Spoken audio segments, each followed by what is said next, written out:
हाय, सब लोग ऑनलाइन आ गए होंगे। Good morning.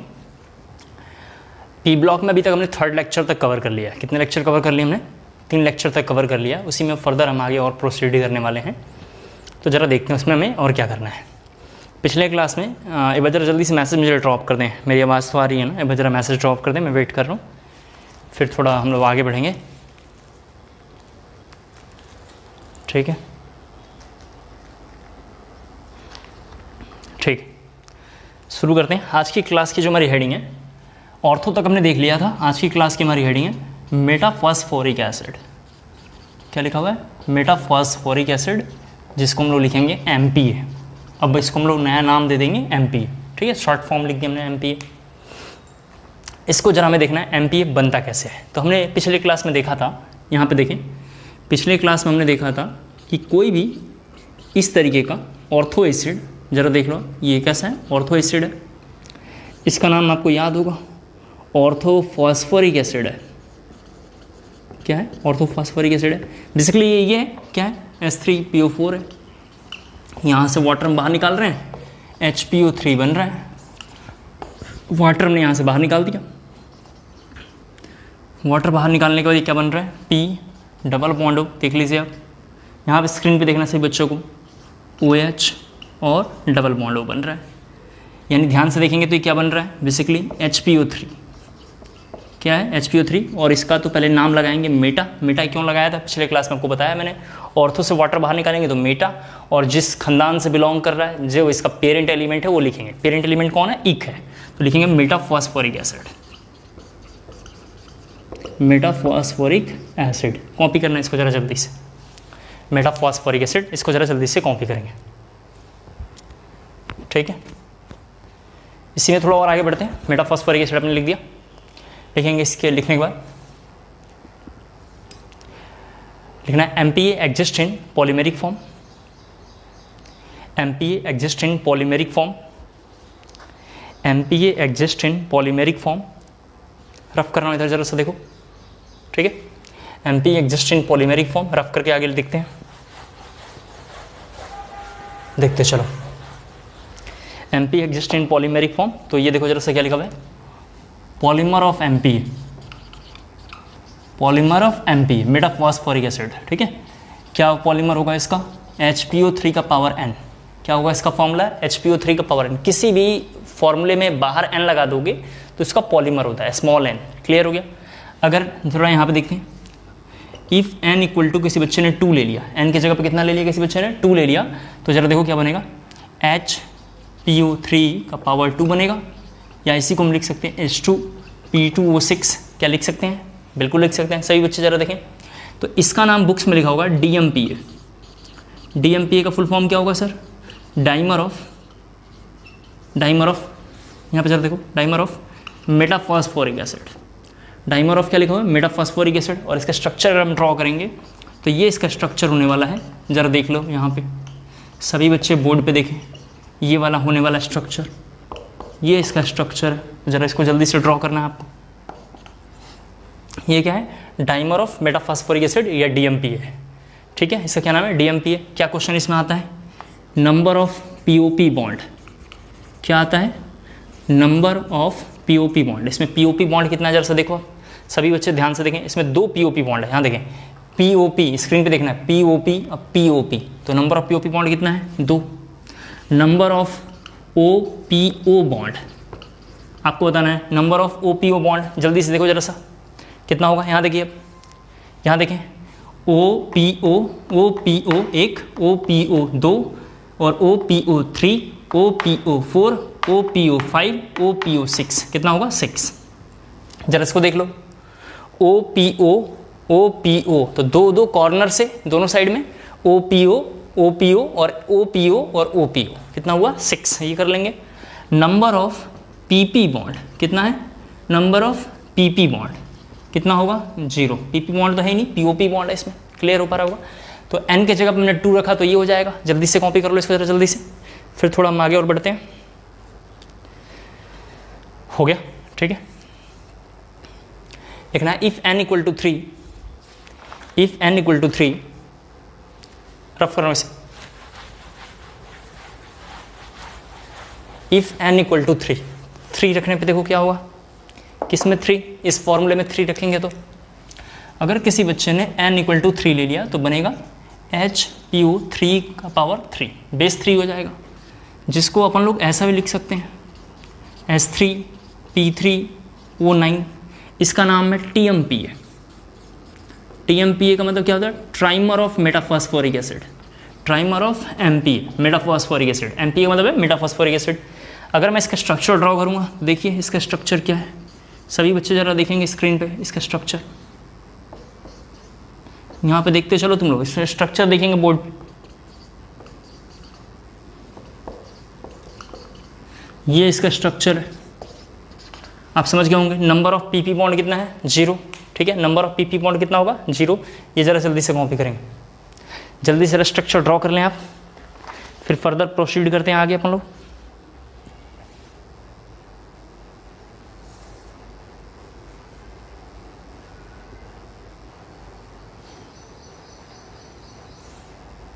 हो गया, हाँ। नेक्स्ट लिखेंगे rules for pyro, PYRO, rules for pyro, PYRO, rules for pyro,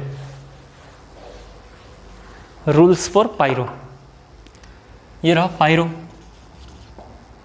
लिखेंगे इसमें when water molecule, when one water molecule, ऐसे लिखना, when one water molecule is removed from, when one water molecule is removed from two molecule of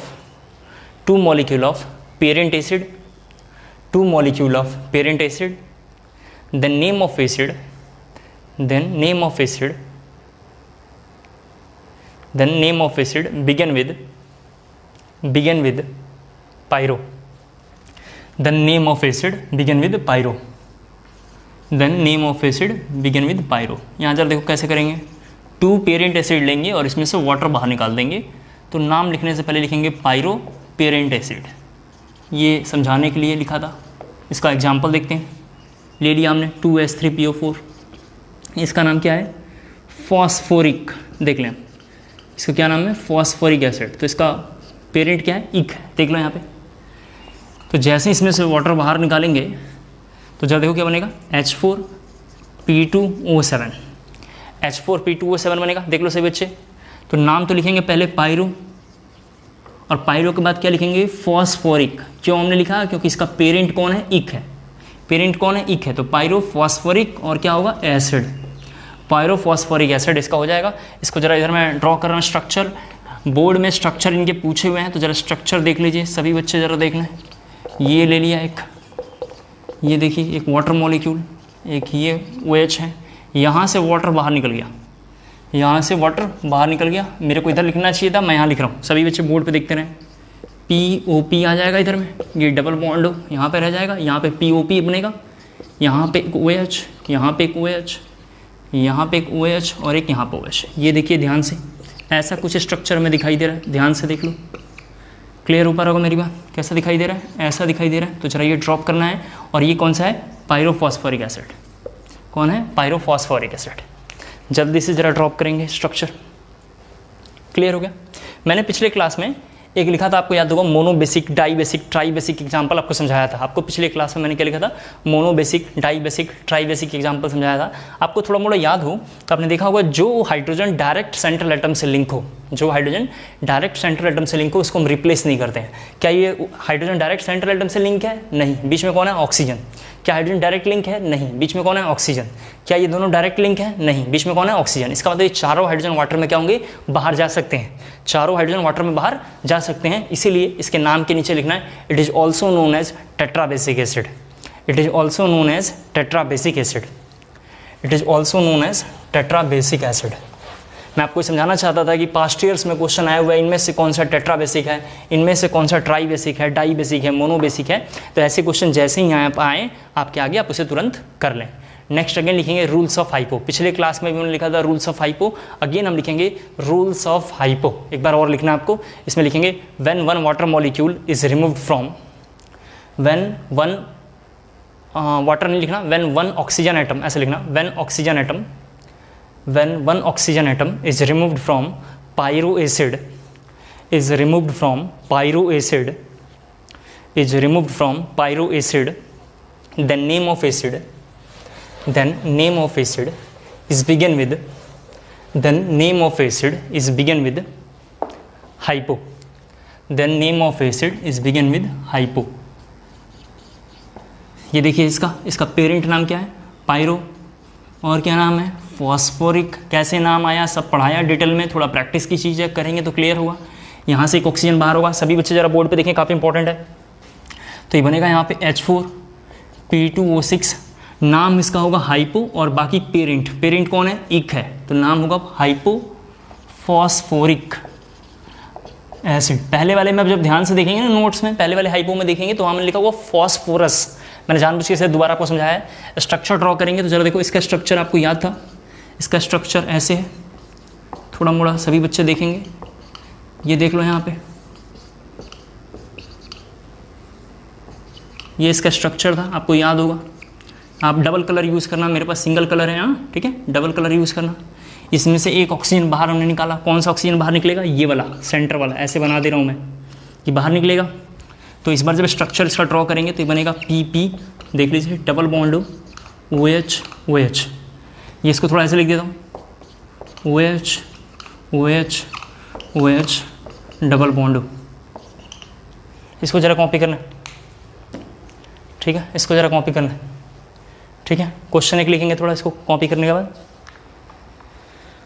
question एक लिखना है आपको. ये hypophosphoric है, ये पायरोफॉस्फोरिक है. लिखना है question, which of the following contain PP bond. Which of the following contain, ऐसे लिखना है, PP बॉन्ड. पहला है P2O7 माइनस, यहाँ जरा देखें, P2O7 -2. सभी बच्चे स्क्रीन पे देखें. पहला क्या है, P2O7 -2, यहाँ पे देखते चलो. दूसरा है P2O7 -4. बोर्ड पे सभी बच्चे ध्यान से देखें, P3O3 -3. फोर्थ है P2O6 -4. जल्दी से ज़रा स्ट्रक्चर ड्रॉ कर लें, मैं समझाता हूँ कैसे आया है.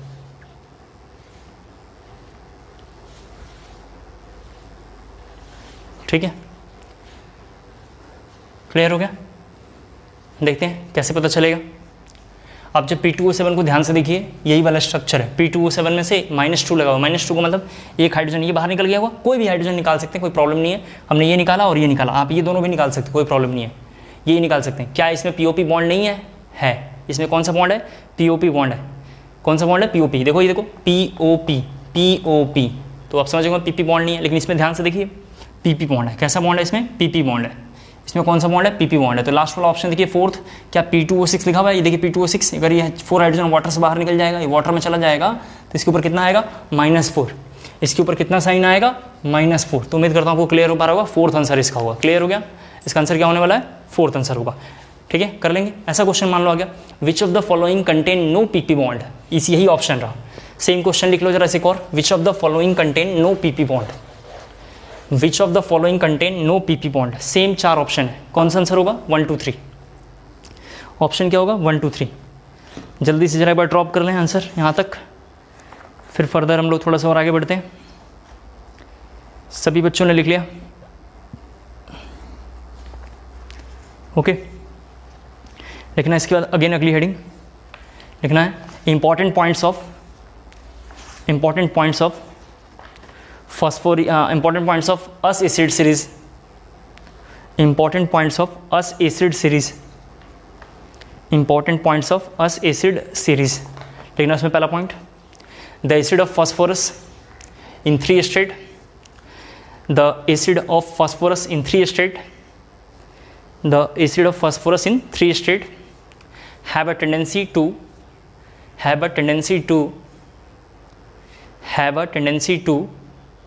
disproportionate into higher and lower oxidation state. Into higher and lower oxidation state. Into higher and lower oxidation state. सभी बच्चे जरा यहाँ पर देखें, into higher and lower oxidation state. ठीक है, ये जरा कॉपी करना आपको जल्दी से, ये आपको कॉपी करना है स्ट्रक्चर. अगला पॉइंट लिखना है, अगला पॉइंट से बोर्ड में क्वेश्चन है, जेई मेंस में क्वेश्चन है, ये अगला जो पॉइंट बोल रहा हूँ लिखना है इसमें, the oxy acid of phosphorus, अगला पॉइंट है the oxy acid of phosphorus contain PH bond, ये लिखा हुआ है contain PH bond can act as good reducing agent,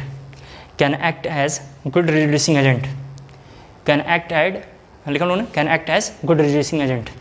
पिछले क्लास में मैंने ऑक्सी एसिड ऑफ फास्फोरस लिखवाया है, वहाँ जरा सभी बच्चे अपने नोट्स में देखें। ऑक्सी एसिड ऑफ फास्फोरस पिछले क्लास में मैंने पढ़ाया है, वहाँ पे जाके देखेंगे तो देखें सेंट्रल एटम से हाइड्रोजन केवल ये दो लिंक हैं, केवल ये दोनों सेंट्रल एटम से लिंक है। इसमें जो हाइड्रोजन होता है वो कहाँ होता है, सेंट्रल एटम से लिंक होता है। तो ये दोनों कैसे होंगे, रिड्यूसिंग एजेंट होंगे। ये दोनों क्या होंगे, रिड्यूसिंग एजेंट होंगे। तो ये एग्जाम्पल वहाँ नोट करना है आपको, ये एग्जाम्पल जल्दी से नोट करना है आपको। क्लियर हो गया।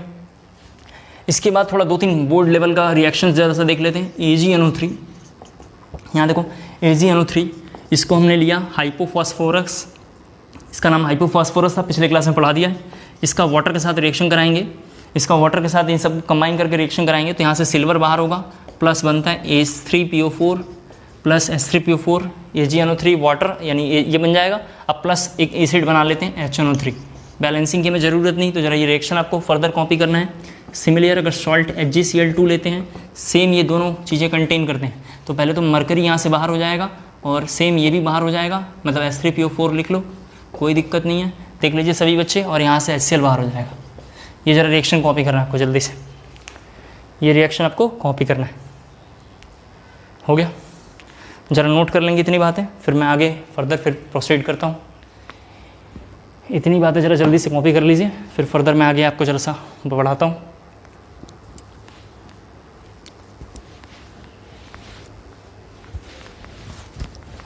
एक बार ज़रा मुझे मैसेज ड्रॉप करेंगे, क्या यहाँ तक सारी बातें क्लियर हो गया? एक बार ज़रा मुझे मैसेज ड्रॉप करेंगे, क्या यहाँ तक सारी बातें क्लियर हो गया? ठीक है, समझ गया आप? नेक्स्ट लिखना है अगला पॉइंट, एक्शन ऑफ हीट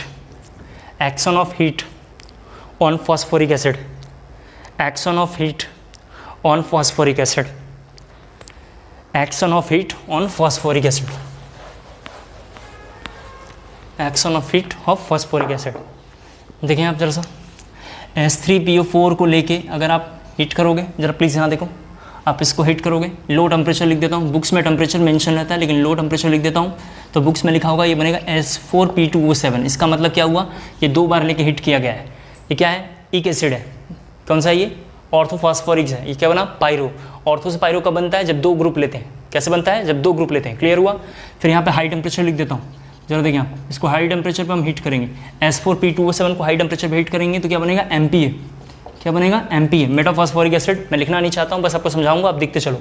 जरा देखो इसको स्ट्रॉन्ग हिट करेंगे, इसको बुक्स में लिखा होगा स्ट्रॉन्ग हिट, बहुत ज़्यादा हिट करने के लिए स्ट्रॉन्ग हिट बुक्स में लिखा रहता है। ये बनेगा P2O5, क्या बनेगा P2O5, यहाँ क्या बन सकता है P4O10। यहाँ और कर लिख देता हूँ, दोनों एक ही वर्ड, P2O5 और P4O10। जल्दी से जरा इसे कॉपी करना है। एक इंपॉर्टेंट लास्ट पॉइंट जरा सबको लिखना है, बहुत ज़्यादा इंपॉर्टेंट है।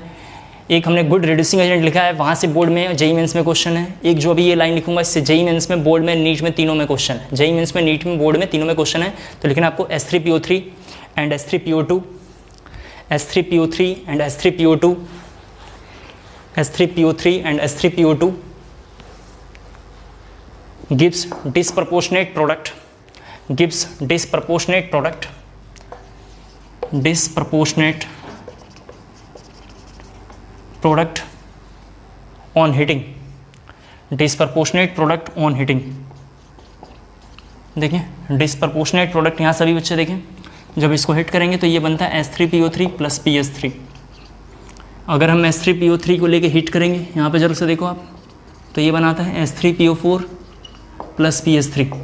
इंपॉर्टेंट बात ये नहीं है, इंपॉर्टेंट बात जरा से सुने, डिस्प्रपोर्शनेट प्रोडक्ट वाली लाइन इंपॉर्टेंट है। डिस्प्रपोर्शनेट उसे बोलते हैं जब किसी एक एलिमेंट को, जब कोई एक एलिमेंट अगर प्रोडक्ट बनाता है, जैसे B प्लस C बना रहा है, और एक ही एलिमेंट का ऑक्सीडेशन हो और एक ही एलिमेंट का रिडक्शन हो, एक ही एलिमेंट का ऑक्सीडेशन और एक ही एलिमेंट का रिडक्शन हो, तो ऐसे वाले को बोलते हैं डिस्प्रपोर्शनेट प्रोडक्ट। यहाँ पे जब आप देखेंगे तो +5 है, यहाँ पे देखेंगे +3 है और यहाँ पे देखेंगे -3 है। तो देखिए यहाँ पे +3 से +5 है, यहाँ -3। जब इंक्रीज़ करता है तो ऑक्सीडेशन बोलते हैं और जब डिक्रीज़ करता है तो उसको रिडक्शन बोलते हैं। सेम एलिमेंट का किसी एक रिएक्शन में ऑक्सीडेशन और सेम एलिमेंट का रिडक्शन हो, एक ही एलिमेंट का ऑक्सीडेशन एक ही एलिमेंट का रिडक्शन हो, तो उसको बोलते हैं डिस्प्रपोर्शनेट प्रोडक्ट। यहाँ पे इसका +3 है, +5 है, -3। कैसे पता चला? तो मैंने आपको पिछले क्लास में पढ़ाया था ग्रुप 15 के लिए, आपको याद होगा मैंने पढ़ाया था। क्या लेते हैं हम 15 के लिए? अस में +3 और एक में +5। उम्मीद करता हूँ आपको क्लियर हो गया होगा। जल्दी से इसे ड्रॉ कर लें स्ट्रक्चर, जल्दी से जरा स्ट्रक्चर को ड्रॉ कर लेंगे, ठीक है। बाकी इधर कुछ पढ़ाने लायक नहीं है।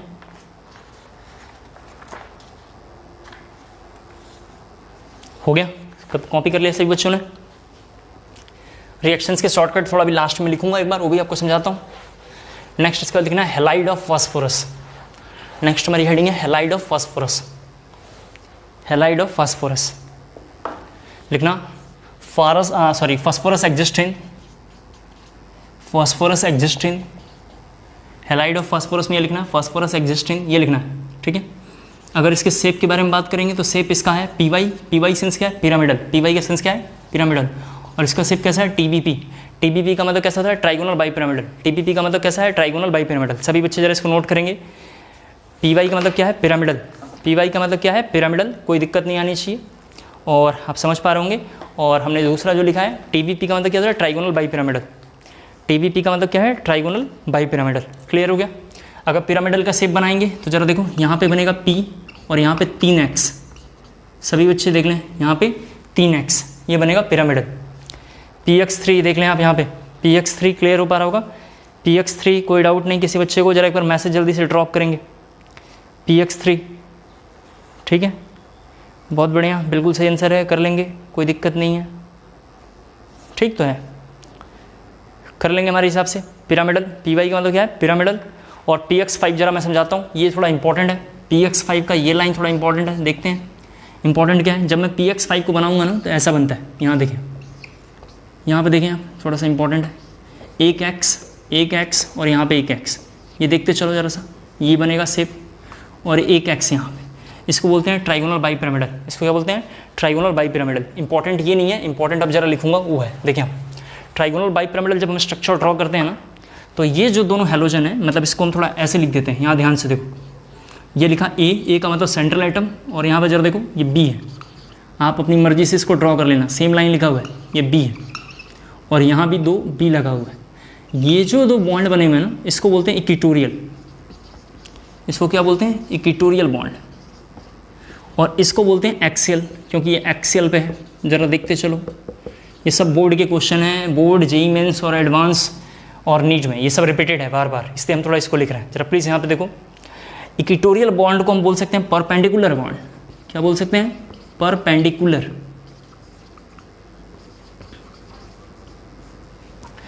परपेंडिकुलर बॉन्ड, क्लियर हो गया? एक्सियल को बोल सकते हैं बॉन्ड इन प्लेन। क्या बोल सकते हैं? Bond in plane. जरा कोई कॉपी करना है, बॉन्ड कैसा है? प्लेन में है। सभी बच्चे लोग जरा देख लें एक बार। होता क्या है, जब आपने देखा होगा, थोड़ा प्लीज़ यहाँ देखें कि PCl5 को जब हम हिट करते हैं, जब PCl5 को हिट करते हैं तो किसमें ब्रेक करता है? PCl3 + Cl2। इसका मतलब ये जो बॉन्ड है ना, ये टूट जाता है। ये बॉन्ड कैसा होता है? टूट जाता है। क्यों टूटा होगा? क्योंकि बॉन्ड वीकर है। तो आपको लिखना है वहाँ पे, बुक्स में क्वेश्चन होगा, PCl5 on heating PCl5 break PCl3 and Cl2, why? तो इसका रीज़न ये है कि axial bond is weaker, equatorial bond is weaker as compare to axial bond. Axial bond is stronger as compare to equatorial bond, और ऐसे भी लिख सकते हैं equatorial bond is weaker than axial bond. उम्मीद करता हूँ आपको क्लियर हो गया होगा। जल्दी से जरा सभी बच्चे इसको नोट कर लें, जल्दी से सभी बच्चे इसको जरा नोट कर लें। क्लियर हो गया? समझ गए? तो जरा अपने को ये सब लिखना है, तो लिखेंगे पहला पॉइंट प्रिपरेशन, लिखेंगे preparation of halides. Preparation of halides लिखना है उसमें पहला point, from thionyl chloride, from thionyl chloride, bracket में लिखना SOCl2, थायोनिल क्लोराइड SOCl2। क्या लिखना है आपको?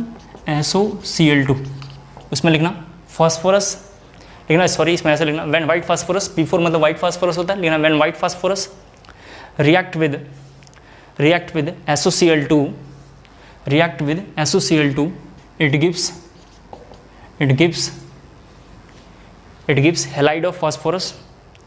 It gives halide of phosphorus.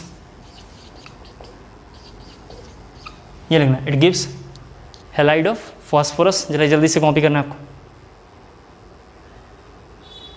ठीक है, ये कॉपी करना है आपको।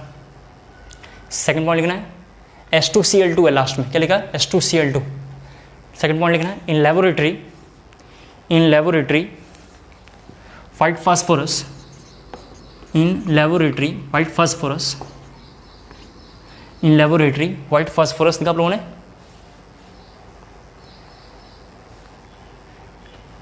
in laboratory white phosphorus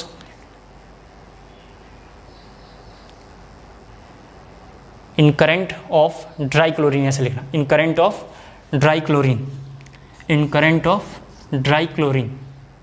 ठीक है, ऐसे में लिखना था। By heating white phosphorus in current with dry chlorine, clear हो गया। अगला पॉइंट लिखेंगे properties of halides.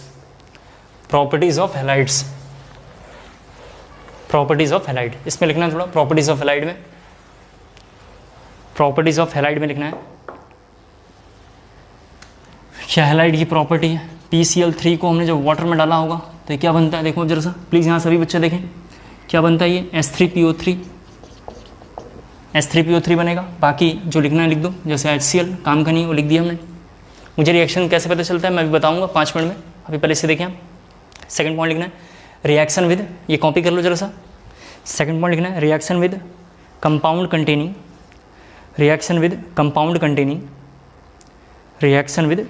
Containing OH group, ऐसे लिखना है OH group, reaction with compound containing OH group लिखना है इसमें। The OH group of oxygen,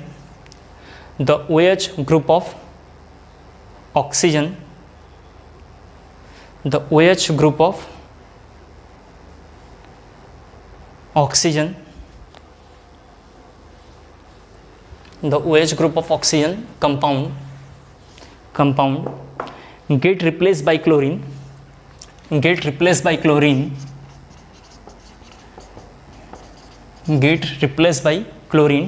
on reaction with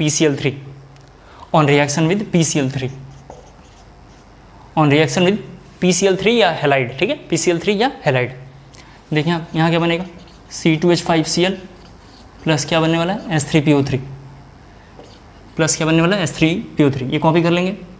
किसी बच्चे ने मान लेते हैं एसिड ले लिया, इसका PCl3 के साथ रिएक्शन कराया, यहाँ जरा सभी बच्चे देखें तो यहाँ बनता है ये ग्रुप है। इन सबों का नोमेनक्लेचर हमने ऑर्गेनिक केमिस्ट्री में कर लिया है, जो काम का नहीं। ये ज़रा कॉपी कर लें, जल्दी ज़रा इसे कॉपी करेंगे। इस तरह P ब्लॉक में ऑलमोस्ट टॉपिक हमने कवर कर लिया है। 1-2 टॉपिक और रह रहे हैं जिसको जरा मैं NCERT देख रहा हूँ, तब तक आप इसे ज़रा कॉपी कर लीजिए। 1-2 रिएक्शंस और मैं देख लेता हूँ, फिर मैं आपको बताता हूँ। जरा जल्दी से इसे कॉपी कर लीजिए, ठीक है। इसके बाद लिखेंगे सेकंड हेडिंग, मतलब ये कौन था, सब में PCl3 है, तो सेकंड लिखेंगे PCl5 रफ करो इसे।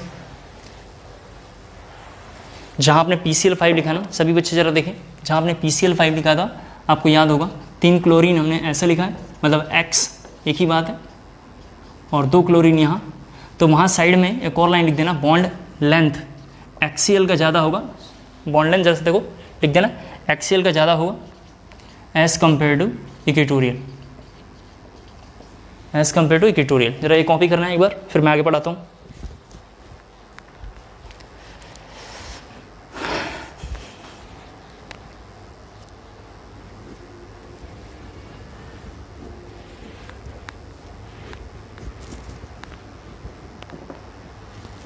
ठीक है, सही चल रहा है, सब कुछ हो गया। लेकिन इसमें लिखना अब अगली हेडिंग मेथड ऑफ प्रिपरेशन लिखना, मेथड ऑफ प्रिपरेशन, कैसे इसको प्रिपेयर करते हूँ।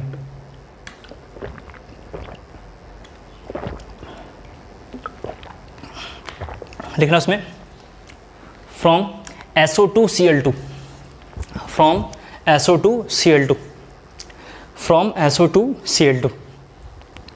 ठीक है, फ्रॉम SO2Cl2 इसके भी 3-4 रिएक्शंस हैं, कॉपी कर लेते हैं फिर ज़रा सा आगे बढ़ेंगे। यहाँ लिया P4 और SO2Cl2 ले लेंगे। देखें यहाँ पे P4 का SO2Cl2 के साथ रिएक्शन कराएंगे तो ये बना PCl5, ये लिख लेंगे SO2। बैलेंसिंग है नहीं तो बस हम ये लिखेंगे, ठीक है, क्लियर हो गया। लिखना सेकंड पॉइंट लिखना, in laboratory white phosphorus react with chlorine. In laboratory, white phosphorus react with chlorine to form PCl5. ठीक है, to form PCl5 लिख दिया आप लोगों ने। फिर इसके बाद लिखना है आपको थोड़ा सा पैराग्राफ जरा चेंज करके, बहुत इंपॉर्टेंट है, पैराग्राफ जरा चेंज करके लिखना है, बहुत इंपॉर्टेंट है। लिखना है solid PCl5, in solid PCl5 exist in ionic form,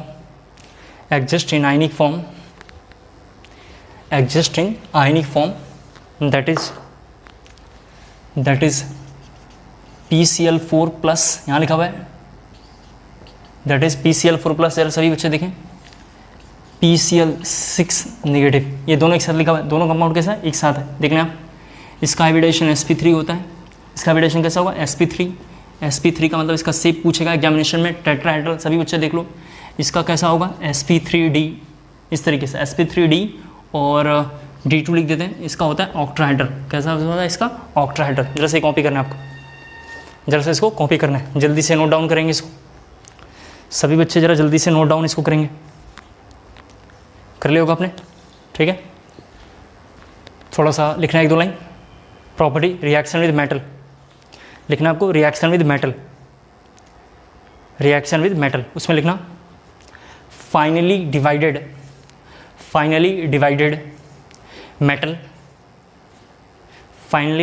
metal on hitting with PCl5 form their corresponding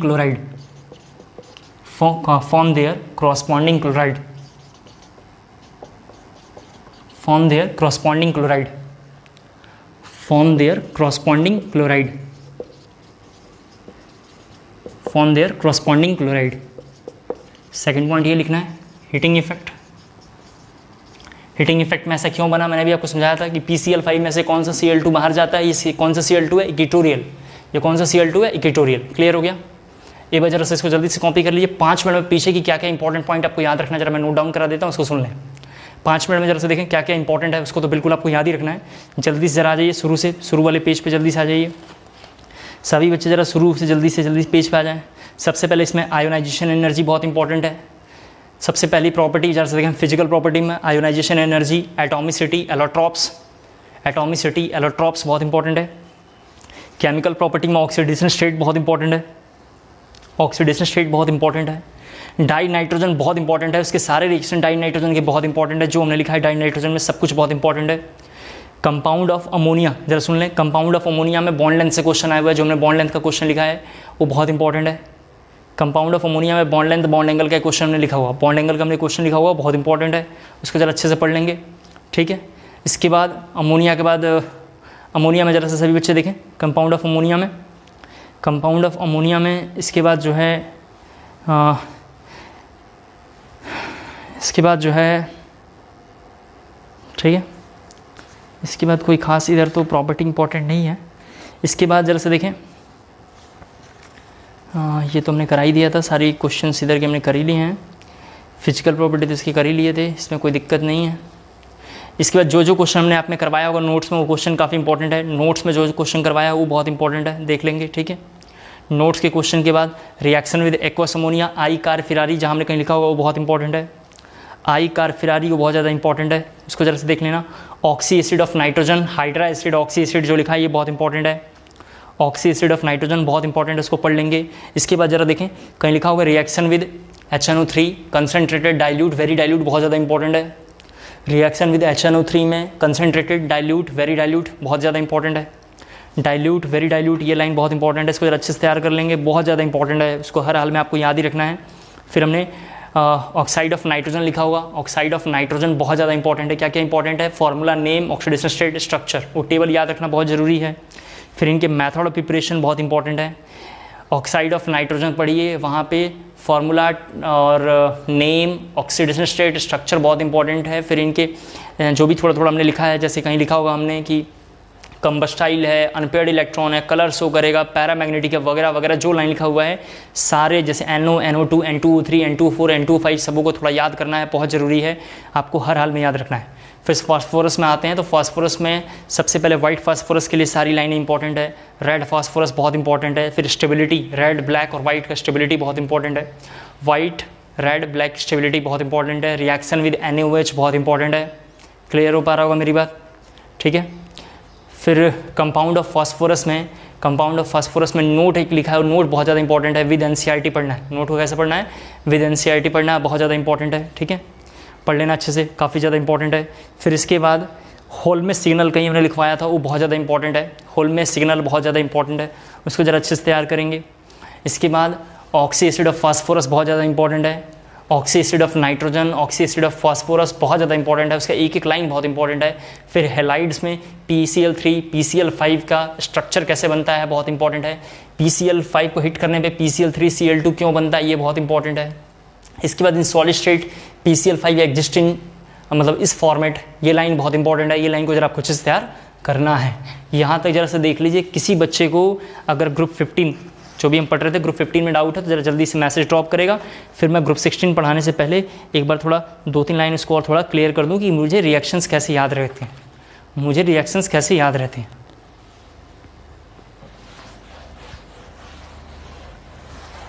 कैसे पता चलता है क्या बनेगा, वो भी मैं आपको ज़रा समझाता हूँ। जल्दी से ज़रा एक बार देख के मुझे यहाँ तक बताइए, किसी का कोई डाउट, किसी का कोई प्रॉब्लम? ठीक है, किसी का कोई डाउट नहीं। सभी बच्चे ज़रा बोर्ड पे अब देखें कैसे रिएक्शंस हमने याद कर रखा है।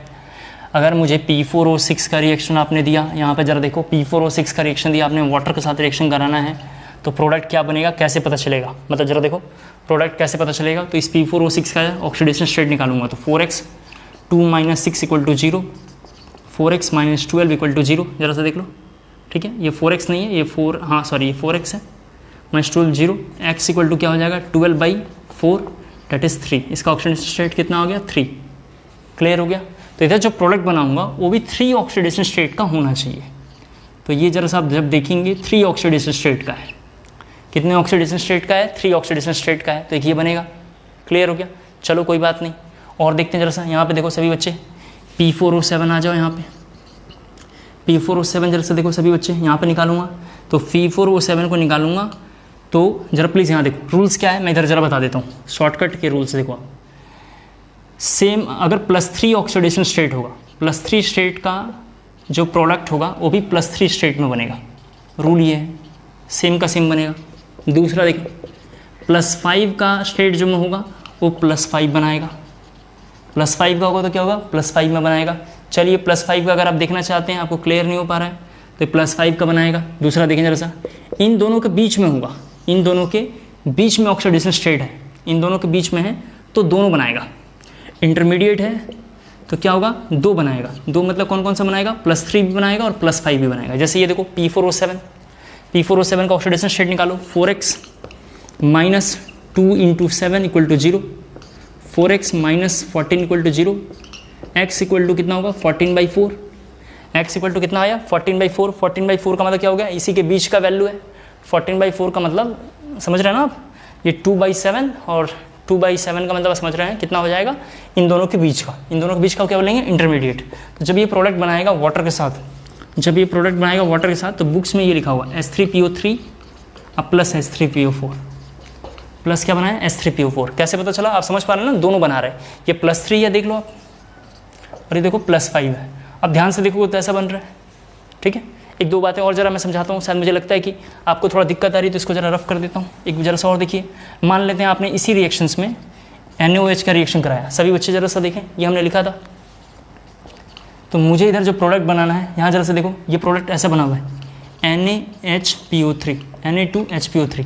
आप ध्यान से देखेंगे तो अभी भी इसका +3 ऑक्सीडेशन स्टेट है, और यहाँ पर अभी भी कितना है, +3 है। तो +3 का हमेशा +3 बनेगा। ध्यान से देखिए, +3 का +3 बनेगा, +5 का +5 बनेगा, बीच में कोई वैल्यू आती है तो दोनों बनाएगा, बीच में होगा तो दोनों बनाएगा, क्योंकि वो आगे भी जा सकता है और पीछे भी जा सकता है। जब कोई रिएक्शन एक ही टाइम पे 3 ऑक्सीडेशन स्टेट शो कर रहा है, एक ही टाइम पे 3 ऑक्सीडेशन स्टेट शो कर रहा है, तो ऐसे वाले को हम बोलते हैं डिसप्रपोर्शनेट प्रोडक्ट। क्या बोलते हैं हम? Disproportionate product. उम्मीद करता हूँ आपको क्लियर हो पा रहा होगा। सभी बच्चे ज़रा मुझे मैसेज ड्रॉप करके बताएं क्या यहाँ तक पूरी बात क्लियर हो पाई या नहीं। सभी बच्चे ज़रा एक बार मुझे मैसेज ड्रॉप करके बताएं क्या यहाँ तक पूरी बात समझ में आई या नहीं, जल्दी से बताएंगे एक बार। ठीक है, जल्दी करो तुम लोग, इतना टेंशन मत बढ़ाया करो यार। ठीक है, अब शुरू करेंगे। इसके बाद अगली हमारी हेडिंग है ग्रुप 16। इसके बाद हम अगली हेडिंग करेंगे ग्रुप 16। रफ करो इधर।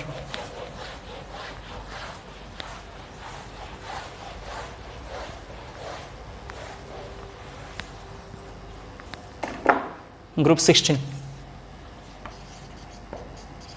Oxygen family.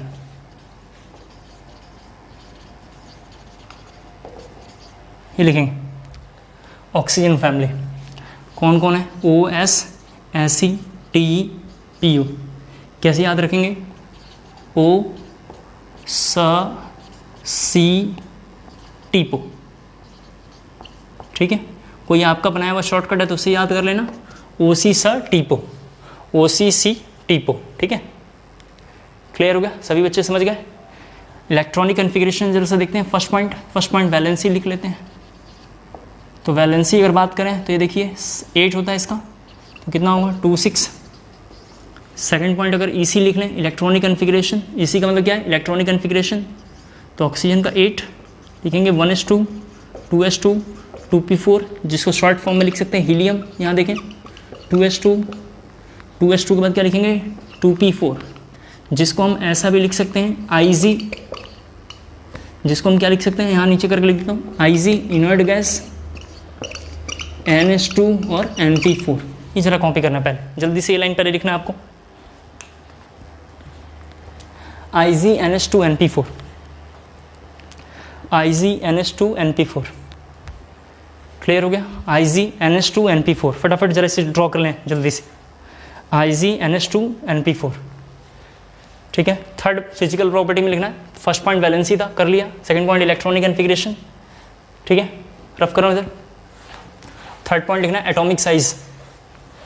थर्ड पॉइंट लिखना है एटॉमिक साइज। ठीक है, देखिए आप जानते हैं, जरा प्लीज यहाँ देखें,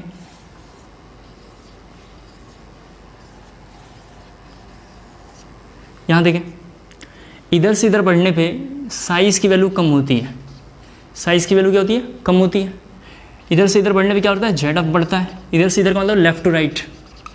यहाँ पे नाइट्रोजन था, अगर आपको याद हो तो यहाँ नाइट्रोजन है, यहाँ ऑक्सीजन फैमिली है, यहाँ पे हेलोजन है, आपको याद हो। ठीक है, यहाँ जरा सा देख लें, अगर आपको याद हो, और यहाँ पे B है और यहाँ पे C है। मैं समझाना चाह रहा हूँ कि इन तीनों में नाइट्रोजन, ऑक्सीजन और हेलोजन के साइज में डिफरेंसेस नहीं होगा। क्यों नहीं होगा? अगर आप यहाँ रहते हैं और आपका पड़ोसी यहाँ रहता है, तो मैं पूछूंगा पड़ोसी से कितने किलोमीटर का डिस्टेंस है, मतलब बगल में रहता है। इसका मतलब इन तीनों के साइज में डिफरेंस कम होगा, क्योंकि जस्ट बगल बगल में है, जस्ट बगल बगल में है। आपसे आपका पड़ोसी जस्ट एक ईंटा पीछे, मतलब आपके घर के जस्ट बगल में ही है, तो क्या बोलते हैं? पीछे तो रहता है, चले जाओ। तो बेसिकली नाइट्रोजन की जो physical property almost similar to oxygen family का हुआ। नाइट्रोजन की जो प्रॉपर्टी होगी बिल्कुल सेम वैसे ही चल रहा होगा, जैसे आयोनाइजेशन एनर्जी, साइज बिल्कुल वैसे ही चल रहा होगा जैसे नाइट्रोजन में लिखा हुआ होगा। जब आप NCERT के साथ इसे प्रूफरीडिंग करेंगे, मैंने बोला NCERT भी साथ साथ करना है, तो देखेंगे तो इसमें बिल्कुल वही लिखा हुआ होगा। बस क्या क्या डिफरेंस होगा वो हम पढ़ने वाले हैं। दोबारा एक बार बोलता हूँ, मैंने फर्स्ट डे लेक्चर में बोला था कि जब भी नाइट्रोजन फैमिली, ऑक्सीजन, हेलोजन कुछ भी पढ़ें तो पेंसिल से NCERT भी प्रूफरीडिंग करेंगे आफ्टर क्लास नोट्स। तो अभी हमने बोला कि इन दोनों की प्रॉपर्टी सेम होगी, तो जब आप NCERT प्रूफरीडिंग करेंगे तो लगेगा सब कुछ सेम चल रहा है, तो उसको हम नहीं लिखेंगे, काम का नहीं है। जो जो डिफरेंस है उसी को हम थोड़ा सा बाहर निकाल के और अच्छे से डिटेल में करने वाले हैं। क्लियर? तो लिखेंगे अगली प्रॉपर्टी एसिडिक नेचर। अगली प्रॉपर्टी है एसिडिक नेचर। एसिडिक नेचर जरा से देखो क्या है। अगर मैं एसिडिक नेचर के बारे में बात करूंगा तो H2O की सबसे कम एसिडिटी होगी, फिर H2S, फिर H2SC, H2TE, ये लिखेंगे H2TE, ये जरा कॉपी करना। ठीक है। अगला पॉइंट लिखना है थर्मल स्टेबिलिटी। नेक्स्ट पॉइंट लिखना है थर्मल स्टेबिलिटी। थर्मल स्टेबिलिटी में ये लाइन लिखना है, नीचे वाला लाइन लिखना है थर्मल स्टेबिलिटी, थर्मल स्टेबिलिटी, ठीक है। फिर अगला पॉइंट लिखना है रिड्यूसिंग कैरेक्टर। नेक्स्ट पॉइंट है रिड्यूसिंग कैरेक्टर, नेक्स्ट पॉइंट है रिड्यूसिंग कैरेक्टर, नेक्स्ट पॉइंट है रिड्यूसिंग कैरेक्टर। क्लियर हो गया। रिड्यूसिंग कैरेक्टर में ये लाइन आपको दोबारा कॉपी करनी है, ऊपर वाली। रिड्यूसिंग कैरेक्टर में ऊपर वाली लाइन आपको कॉपी करनी है, ठीक है। अगला पॉइंट लिखना है आपको ऑल एलिमेंट्स एक्सेप्ट, एक्सेप्शन वाला लिखना है, except Se selenium, except Se selenium form monohalides, form monohalides which exist in the form of dimer, which exist in the form of dimer, which exist in the form of dimer,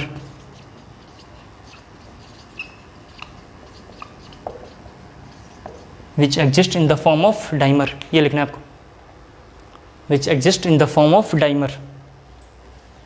फिर लिखना selenium dichloride, selenium dichloride, bracket में ये लिखना selenium dichloride, ये पहले वाले line का copy था, ब्रैकेट में लिखना है आप सिलीनियम डाइक्लोराइड के बाद ये लाइन लिखना है पहले, selenium dichloride undergo disproportionation, selenium dichloride undergo disproportionation, undergo disproportionation, undergo disproportionation. ये जरा आपको कॉपी करना है। आप तो जानते हो डिसप्रपोर्शनेशन उसे बोलते हैं जब एक ही टाइम पे किसी एलिमेंट का ऑक्सीडेशन, किसी एलिमेंट का रिडक्शन होता हो। तो यहाँ तक जरा सा कॉपी कर लेंगे, फर्दर इसके बाद हम लोग कल की क्लास में करेंगे। आज के लिए इतना बहुत है। Thank you so much.